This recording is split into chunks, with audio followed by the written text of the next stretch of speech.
Emasculated conservatives calling for the restoration of America's lost manhood are often the ones most responsible for destroying it. This is a fantastic article by Dr. Stephen Baskerville. Conservative leadership today lacks strong men of courage who will, using solid first principles, face down the radical left. In other words, conservatism today has been emasculated. There is no better word for it. The word emasculated comes from the same root as to castrate. What good are the other virtues if you don't have the courage to actually exercise them? Tucker Carlson described the present Republican leadership. They're weak. There's something in them that's weak. And they've decided the other side is ascended. The left is winning. I'm not going to push any buttons that might infuriate them. The key thing here is the desire not to infuriate. But just as sometimes anger can be righteous, if you're angry in the right way, at the right time, with the right person to the right degree, so too can being offensive. There's a time and a place for it. Carlson further lamented that these men will not stand firmly on even the most basic ideas. The only ones who will do it are women. Now, this idea of standing firmly for something is part of the traditional idea of masculinity as involving the defense of boundaries. These can be physical, like the boundaries of a country, for example, or going back far enough, the boundaries of a tribe, a smaller perimeter, or even just the family. But these can also be non-physical boundaries, boundaries regarding values. It's wrong to blame feminism on women. Instead, it's a response to the male dereliction of duty. Feminism is a response to weak men. The right's craven capitulation to the left accelerated dramatically as right-wing men lost their nerve directly to left-wing women demanding power. Conservative men won't say anything that would get them in trouble with the ladies. What's happened is that men's natural desire not to engage in hostility, physical or verbal, with women has been weaponized. Chivalry has been turned against men. It's wrong to offend women, isn't it? Therefore, it's wrong to criticize feminism, which speaks for all women, doesn't it? Well, no, it doesn't. Most women aren't feminists, and most women end up disgruntled if they live according to the precepts of feminism. Simone de Beauvoir, the founder of modern feminism, at the end of her life, wished that all her works had given birth to something, and lamented that they hadn't. Feminism, to the extent that it separates what it means to be a woman from the true essence of womanhood, which is the potential for motherhood, is actually a kind of misogyny. And it's a chivalric duty to speak out against it. Consequently, women, mostly from the left, now dominate journalism, education, entertainment, civil service posts, unions, churches, critical sectors of law, and business, and nearly everywhere else, including at home. This list of institutions looks remarkably like the same list laid out by Antonio Gramsci. There's a reason for this. This list constitutes the cultural hegemony. If you control these institutions, you control culture. Now, why is it politically advantageous to have women in these positions? Women tend to be more agreeable, on average, than men are. So if you have women in these positions which are towards the top of the power hierarchy, but not right at the top, it's useful because they're likely to be compliant to the people at the very top. men are more likely to disagree. In fact, so completely has feminization colonized the right that feminists are even given a platform in ostensibly conservative forums to attack transgender extremism in the name of women's rights. Conservatives are thus reduced to taking sides in the sexual left's internal squabbles, rather than setting forth any real guiding principles by which transgenderism might be condemned. The real guiding principles you can condemn transgenderism by also condemn feminism, and transgenderism stems from a fundamental mistake at the outset of feminism, which is that womanhood is something apart from the potential for motherhood. That's what makes a woman, the potential to become a mother, just as what makes a man is the potential to become a father. There are only two gametes, sperm and egg. If you try to define yourself as a woman in terms of cars, clothes, or careers, then a transgender woman can share your womanhood. So addressing transgenderism involves addressing its feminist roots. Conservatives afraid to upset feminists won't do this. It's no secret that exceptional women have often stepped up to the plate when men are too frightened. That was Margaret Thatcher's reason for taking charge of the British Conservative Party. Now, of course, it's not normal for men to be timid.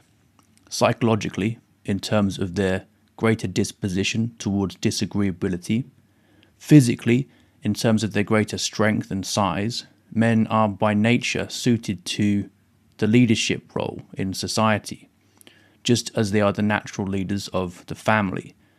And this timidity isn't respected by women.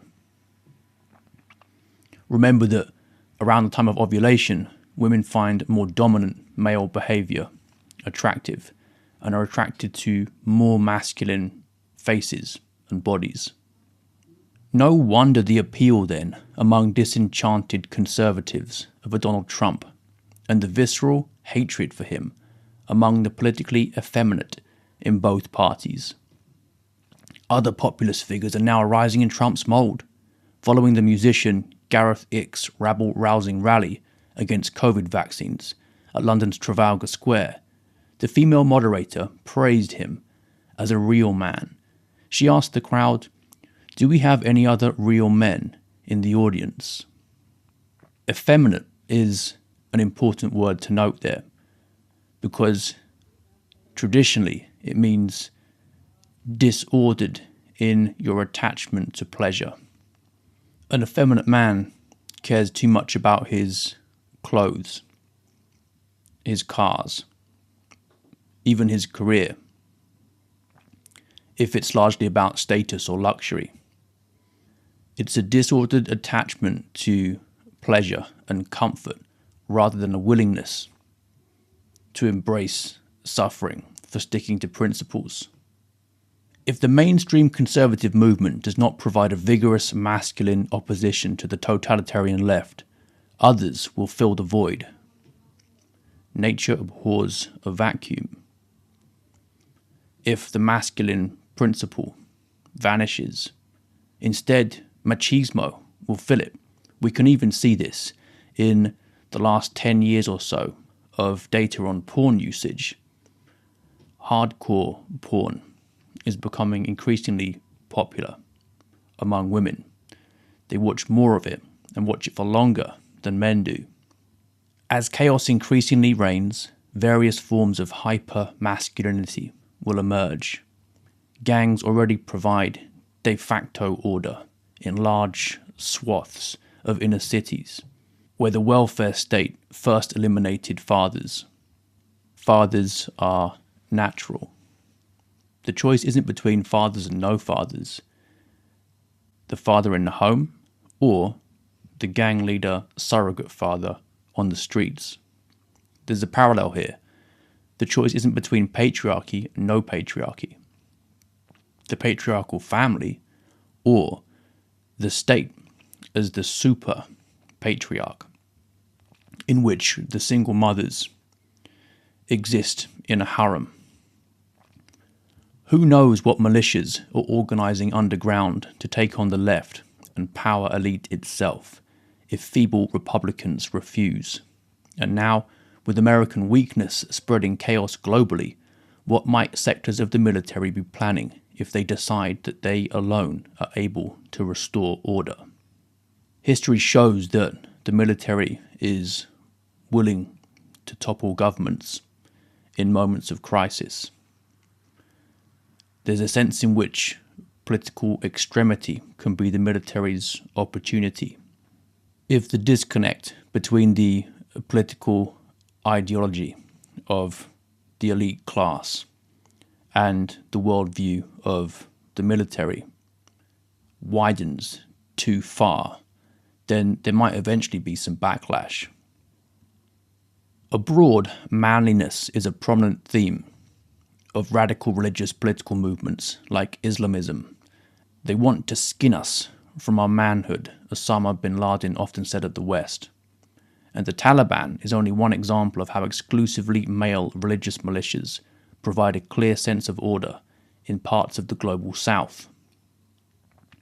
In these so-called less developed places, the men are admired by their women, as well as by some of ours, like the Dutch Catholic girl, Sterlina Petallo, who joined jihadists in order to marry a real man.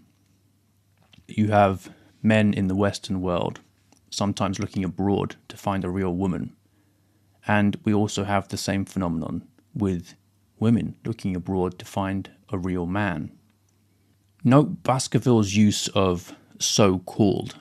The Taliban won in the Middle East.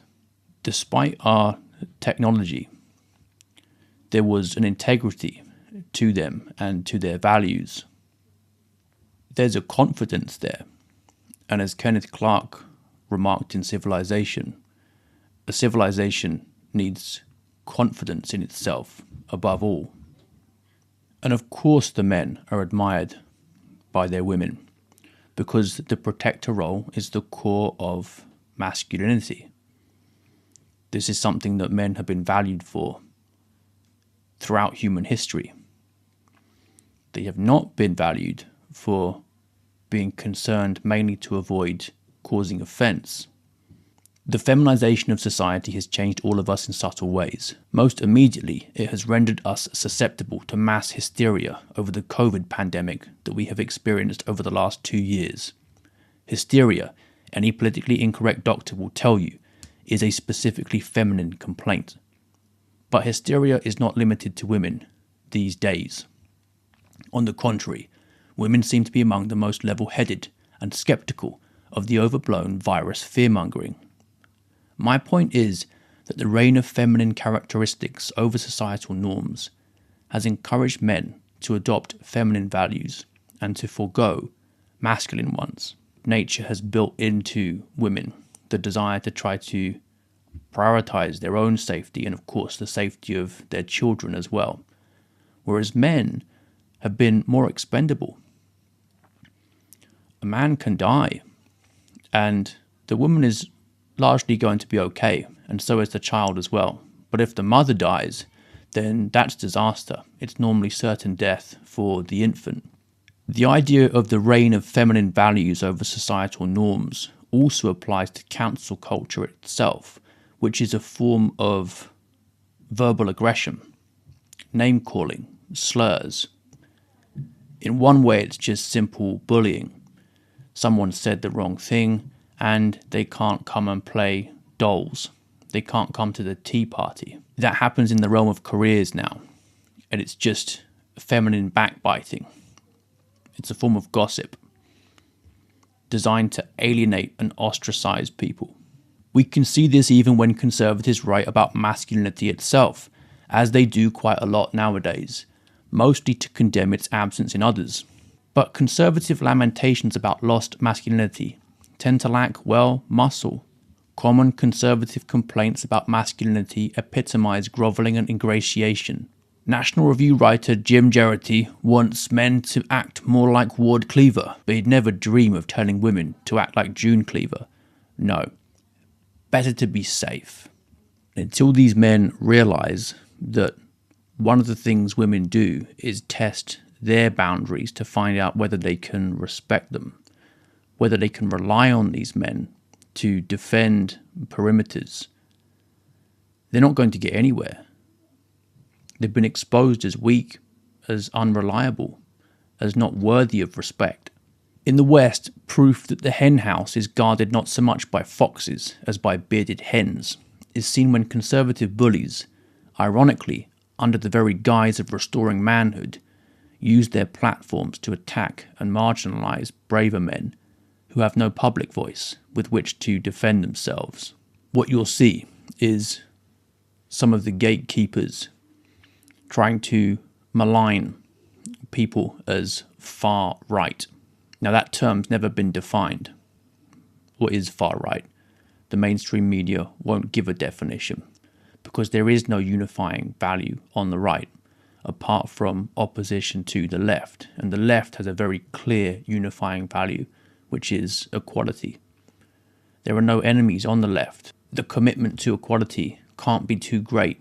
And regarding these conservative bullies, I would suggest that a warning sign is if they're childless. Because you won't be saving the West by not having children. This applies also to homosexual conservative commentators. Their lifestyle is in itself an affront to traditional masculinity and also contributes to undermining it. For years, so-called conservatives have accepted and even supported feminist policies, the express purpose of which is nothing less than to enfeeble and degrade America's men on an enormous scale. This is useful because if you want to restructure society, then men willing to stand firm for something are going to be a problem. They have to be weakened. They have to be disconnected from families, from communities, to make society easier to restructure, easier to manipulate. People who raise animals know this. You don't want to leave all the males intact because they become very difficult to manage. The testosterone leads to higher levels of aggression and dominance. This is done especially by destroying men's home life and authority over their children, but elsewhere too, by patently false accusations of domestic violence and rape, by family courts that confiscate children from legally innocent fathers, whose authority has been undermined and terminated before their property is plundered and their persons incarcerated without trial, by politicians and celebrities who, even after being falsely accused themselves, mouth obsequious mea culpas and shrink from denouncing the entire charade in principle, and from defending other men. Even men's rights advocates, who nearly alone speak out against all this and are viciously maligned for it by conservatives, are not immune from weakness. Some end up focusing solely, for example, on male domestic violence victims, while neglecting more serious matters, such as how the false accusation assembly line debases standards of justice, undermines paternal authority, and deprives children of fathers. So hideous has mechanized feminization become that young boys are being indoctrinated to believe they are girls and to undergo castration and other forms of physical mutilation on orders from feminist judges. Well, that is the end point of this, ultimately. Literal castration.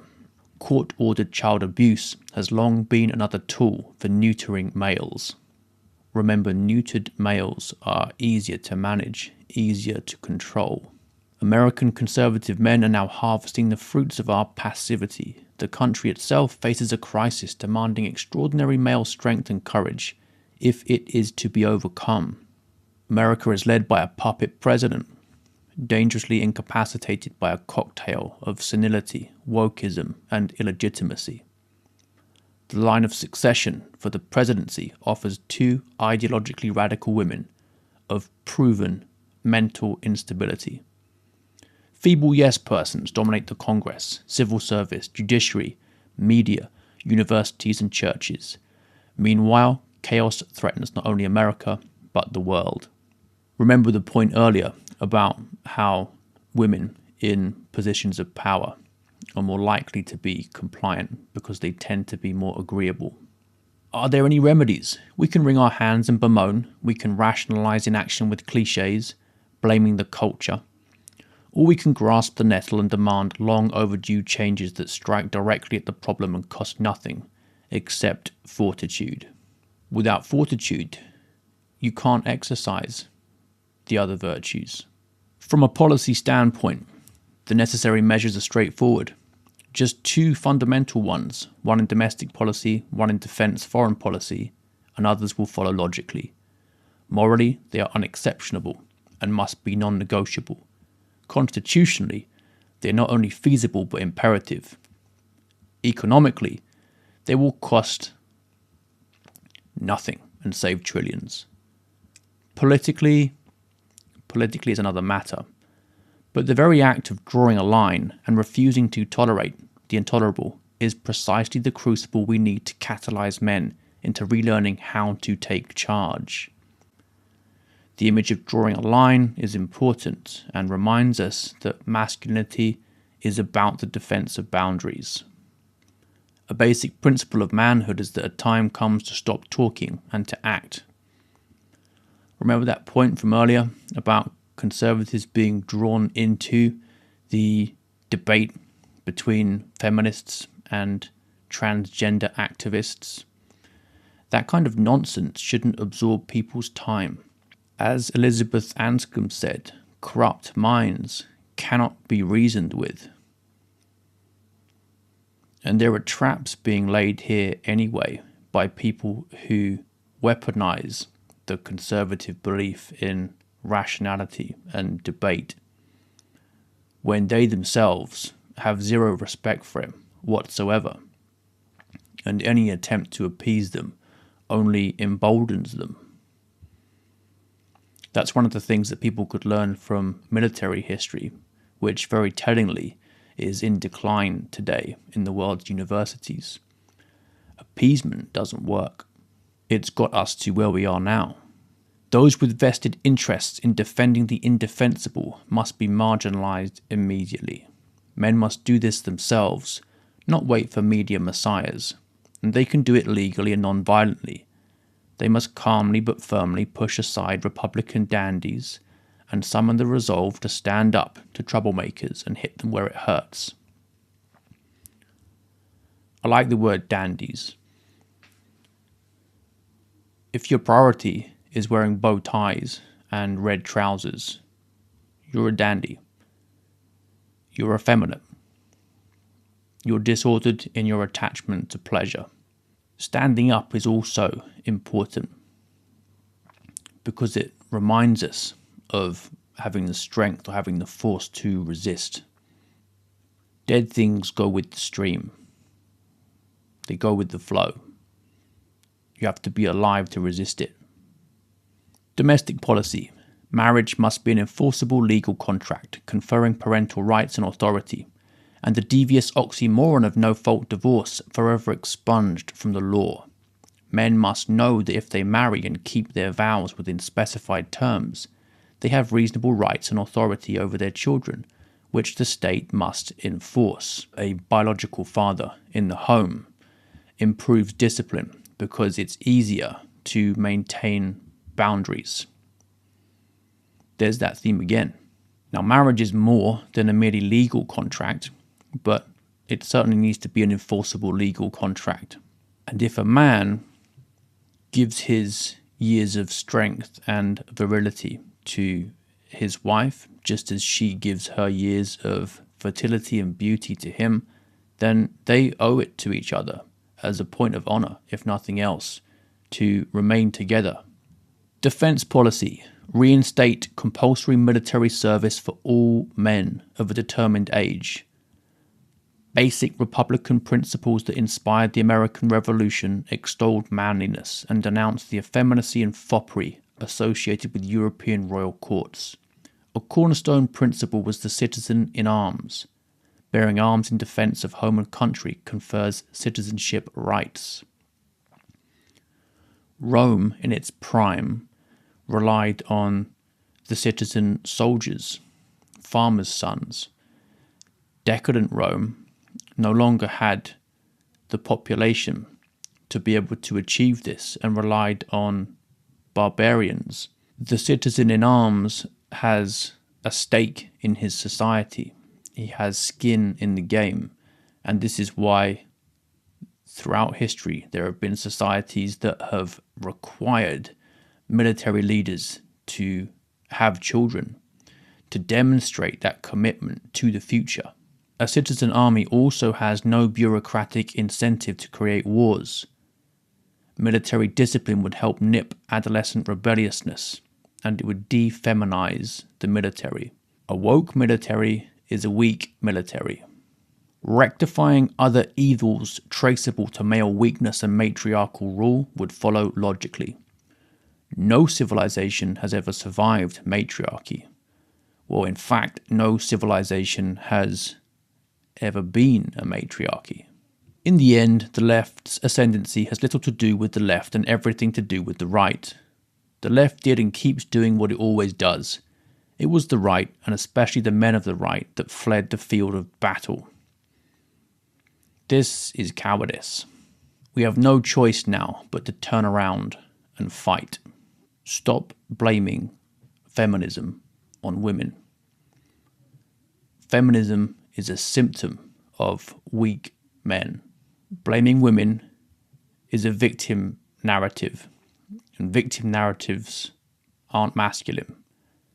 Think what you could be doing to be a better leader in your family and in your community. And if we get everyone doing that, then we'll turn things around, because society is nothing more than the sum total of individuals.